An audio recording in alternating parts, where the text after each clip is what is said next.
بسم اللہ الرحمن الرحیم ان الذین یحبون ان تشیع الفاحشۃ فی الذین آمنوا لهم عذاب علیم فی الدنیا والآخرہ۔ قرآن کریم والفرقان حمید کے اندر اللہ تعالیٰ نے ارشاد فرمایا، بے شک وہ لوگ جو ایمان والوں کے اندر بے حیائی اور فحاشی پھیلانا پسند کرتے ہیں، اللہ تعالیٰ نے ان کے لیے دردناک عذاب جو ہے وہ تیار کیا ہے۔ ان کے لیے دنیا کے اندر بھی رسوائی ہے اور ان کے لیے آخرت کے اندر بھی رسوائی ہے۔ اب دیکھیں کہ پچھلے پورے ہفتے کے اندر پورے پنجاب کے اندر لاسٹ ڈے ایٹ کالج یہ منایا گیا ہے، اور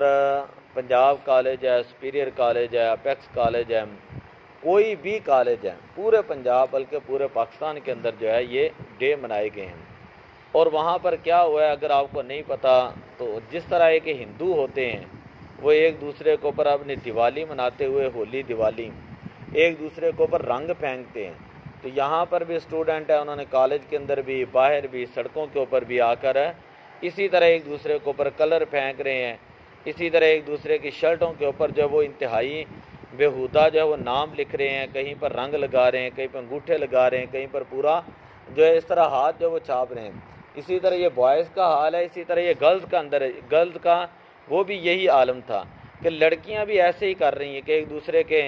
یونیفارم کے اوپر جو وہ لکھ رہی ہیں، ایک دوسرے کے اوپر رنگ جو ہے وہ ڈال رہی ہیں، اور اس کو ایک جو ہے نا خوشی کے طور پر منایا جا رہا ہے، اور وہ یونیفارم جو ہے وہ ساری عمر کیا جی ہم اپنے پاس رکھیں گے، یادگار کے طور پر رکھیں گے کہ my last day at college, کہ ہمارا کالج کے اندر آج آخری دن تھا۔ تو میں یہ سارا معاملہ پورا ہفتہ دیکھتا رہا اور میں یہ سوچتا رہا کہ اس تعلیم کا کیا فائدہ ہے کہ جس تعلیم کو پڑھنے کے بعد بچیوں کے سروں کے اوپر پردہ ہی نہ رہے، اور اس تعلیم کا کیا فائدہ ہے کہ جس تعلیم کو پڑھنے کے بعد انسان کے اندر انسانیت ہی نہ رہے، اور اس تعلیم کے پڑھنے کا کیا فائدہ ہے جس کو پڑھنے کے بعد ہماری بچیاں جو ہیں ان کے اندر حیا ہی باقی نہ رہیں۔ اگر کوئی عالم دین یا کوئی مولوی بات کر بھی دیں تو ان کی گاز کی لمبی زبانیں ہوتی ہیں جو یہ کرتی ہیں کہ جی ان کو کیا تکلیف ہے، ہم اپنی انجوائمنٹ کر رہے ہیں، ہمارے اپنے کالج کا جو ہے وہ ایک کلچر ہے، اور یہ کلچر نہیں ہے، مسلمان کا کلچر ہے، وہ کلچر محمدی ہے، تہذیب محمدی ہے کہ جب نبی پاک صلی اللہ علیہ وسلم کا کلمہ پڑھ لیا ہے تو اب اس کا مطلب یہ ہے کہ مسلمان کے جسم کے اوپر رنگ بھی نبی پاک کا چڑھنا چاہیے، اور مسلمان کی بچیاں جو ہیں ان کے اوپر رنگ بھی جو ہے وہ اسلام ہی کا نظر آنا چاہیے۔ تعلیم جو ہے وہ انسان کو شعور دیتی ہے، ہم کالج کی تعلیم کے خلاف نہیں ہے، نہ میڈیکل کی تعلیم کے خلاف ہیں، نہ سائنس کے خلاف ہیں، لیکن یہ جو طریقہ کار ہیں اس طرح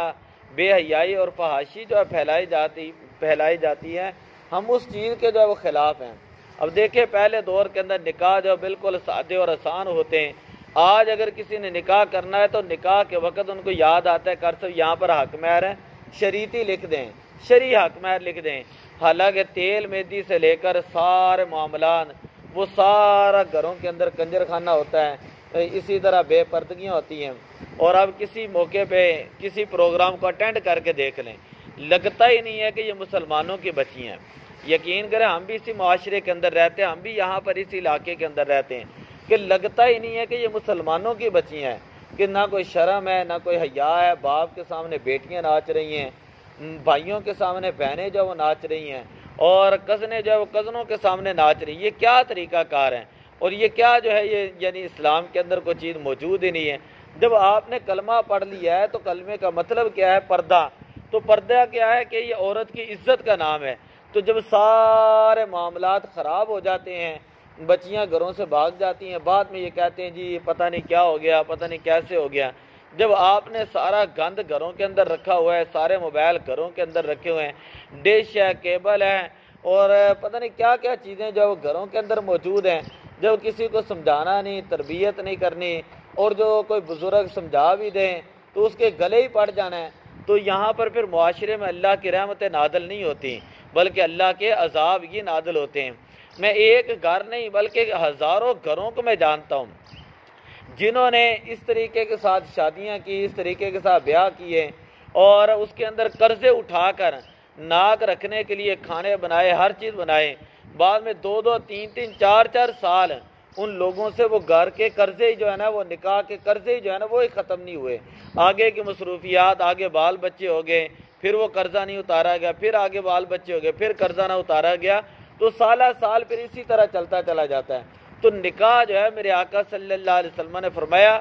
بہترین نکاح وہ ہوتا ہے کہ جو زیادہ آسان ہو اور جس کے اندر خرچ جو ہے وہ کم ہو. نکاح کے اندر ایک چیز سنت ہے، ولیمہ. ولیمہ جو ہے نکاح کے اندر سنت ہے. نبی پاک نے فرمایا اولین النکاح ولو بالشاۃ، اگرچہ ایک بکری کے ساتھ نکاح جو ولیمہ کر لیں تو یہ ولیمہ سنت ہے. باقی ساری رسمیں اور دیکھتے ہی دیکھتے پتہ ہی نہیں چلتا یہ مسلمانوں کی بچیاں ہیں، پتہ نہیں یہ ہندوؤں کی بچیاں ہیں، یہ مسلمانوں کے اندر رہ رہے ہیں، یہ ہندوؤں کے اندر ہم رہ رہے ہیں، کہ یہ مسلمانوں کا معاشرہ ہے، مسلمانوں کا رہن سہن ہے، مسلمانوں کا طریقہ ہے. اگر آپ کالجوں میں دیکھ لیں، اسکولوں کالجوں کے اندر دیکھ لیں، وہاں پر بھی یہی حال ہے. اگر گھروں کے اندر دیکھ لیں تو وہاں پر بھی یہی حال ہے. اور اگر کوئی گھر کے اندر بزرگ سمجھا بھی دیں تو یہ سمجھتے یہ پتہ نہیں پاگل ہیں. اب دیکھیں مجھے ایک بار نماز کے اندر ایک حدیث یاد آ رہی تھی. نبی اکرم صلی اللہ علیہ وسلم ایک مرتبہ فجر کی نماز پڑھا رہے تھے. آپ نے دیکھا کہ پیچھے جو ہے ایک بچہ جو اس کے رونے کی آواز آ رہی تھی. نبی پاک صلی اللہ علیہ وسلم نے آواز کو مختصر کر دیا. آپ نے فرمایا میں نے یہ نماز مختصر اس لیے کی ہے تاکہ یہ بچہ رو رہا ہے اس کی ماں کو تکلیف نہ ہو. حضرت معاذ رضی اللہ تعالیٰ عنہ کو یمن کی طرف بھیجا.